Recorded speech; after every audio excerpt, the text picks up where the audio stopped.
Welcome back. Telangana వ్యాప్తంగా RTC కార్మికుల సమ్మె కొనసాగుతోంది. ప్రభుత్వంతో చర్చలు విఫలం కావడంతో అర్ధరాత్రి నుంచి సమ్మెకు దిగారు కార్మికులు. రాష్ట్ర వ్యాప్తంగా ఆర్టీసీ బస్సు సర్వీసులు ఎక్కడికక్కడ నిలిచిపోయే అప్డేట్స్ కూడా మనం చూస్తున్నాం.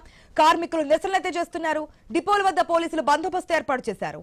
రాష్ట్ర ప్రభుత్వంతో చర్చలు విఫలం కావడంతోనే ఆర్టీసీ జేఏసీ సమ్మె బాట పట్టింది. 4 వారాల సమయం ఇవ్వాలని ప్రభుత్వం నియమించిన కమిటీ అయితే కోరింది. అయితే కమిటీ ప్రతిపాదనకు ఆర్టీసీ జేఏసీ ఒప్పుకోలేదు. 32 డిమాండ్లలో ఒక్కటి పరిష్కరించలేదని ఆగ్రహం వ్యక్తం చేసింది. ప్రభుత్వం ఎన్నికల సమయంలో ఏదైతే హామీలు ఇచ్చిందో వాటిని అమలు చేయాలని మేము కోరుతున్నామంటూ ఆర్టీసీ కార్మికులు చెప్తున్నారు.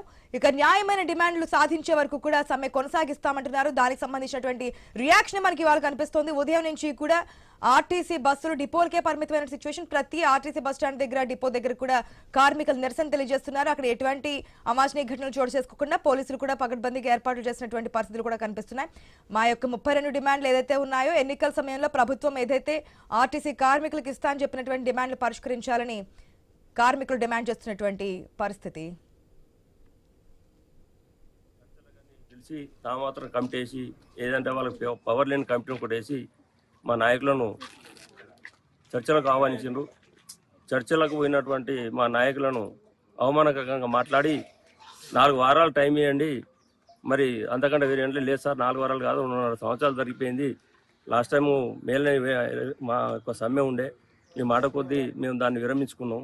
ఇది ఇండియా పాకిస్తాన్ యుద్ధం ఉండే, దానివల్ల మేము ఊకున్నాం. మరి ఇప్పుడు ఖచ్చితంగా మేము ఇచ్చిన ఇలా మేనిఫెస్టో పెట్టిన అంశాలే మేము అడుగుతున్నాం. మీకు గొంతేమో కోరికలేం కాదు, మీరు అని 2 పిఆర్సీ ఇస్తాము, రాష్ట్ర ప్రభుత్వ ఉద్యోగులతో సమానంగా వేతనాలు చేస్తామని, ఆర్టీసీలో యూనియన్లో పునరుద్ధరిస్తామని చెప్పంటే అది మాకు తెలియదు అని చెప్పి వాళ్ళు వెళ్ళిపోవడం వల్ల గత్యంతరం లేక మా కార్మిక నాయకులు బయటకు వాళ్ళు వెళ్ళిపోయిన తర్వాత వీళ్ళు బయటకు వచ్చి సమ్మెను ప్రకటించారు. ఆర్టీసీలో బ్రెడ్ విన్నర్ స్కీమ్ అనేది ఇంప్లిమెంట్ చేస్తూ ఉన్నారు.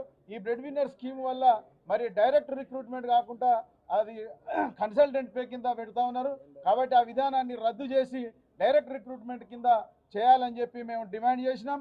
కనీసం ఇప్పుడు ఉన్నటువంటి కమిటీ అధికారులు, లేబర్ డిపార్ట్మెంట్ అందరూ కలిసి కూడా 32 డిమాండ్లలో ఒక్క డిమాండ్ కూడా నెరవేర్చలేదు. కాబట్టి మేము ఈరోజు అర్ధరాత్రి 12 గంటల నుంచి కంటిన్యూగా సమ్మె చేస్తూ ఉన్నాం. కార్మికులు ఎవరు కూడా భయపడాల్సిన అవసరం లేదు. అవుట్ సోర్సింగ్ వాళ్ళు కానీ, బ్రెడ్ విన్నర్ స్కీమ్ వాళ్ళు కానీ, లేకపోతే ఇంకా కాంట్రాక్టు బస్సులు, ఎలక్ట్రికల్ బస్సు డ్రైవర్లు కూడా ఈ సమ్మెలో పాల్గొనవలసిందిగా మీకు అందరికీ విజ్ఞప్తి చేస్తాం. ఇబ్బందుల పట్ల మరి వారికి పూసగుచ్చినట్టు చెప్పడం జరిగింది. కానీ ఈరోజు ప్రభుత్వం పక్షాన, కమిటీ పక్షాన ఎన్ని చెప్పినా కానీ వారు వినకుండా ఏదైతే ఒక నెల సమయం, ఏదైతే 4 వారాల సమయం అయితే అడిగారో మరి ఆ సమయము వారు ఇంకా కాలయాపన చేసే రకంగా మరి ఉన్నది. కాబట్టి మరి ఇప్పటికిప్పుడు ₹1 ఖర్చు లేని సమస్యలు కూడా పరిష్కారం చేయమంటే కూడా వారు మరి ఖచ్చితంగా మరొక నెల రోజులు టైం ఇవ్వమన్నారు. కాబట్టి మరి వారికి నెల రోజులు, మరి ఇన్ని రోజులు టైం ఇచ్చినప్పటికి కూడా ఈ పోరాటం అనేటువంటిది 2025 నుంచి జరుగుతుంది.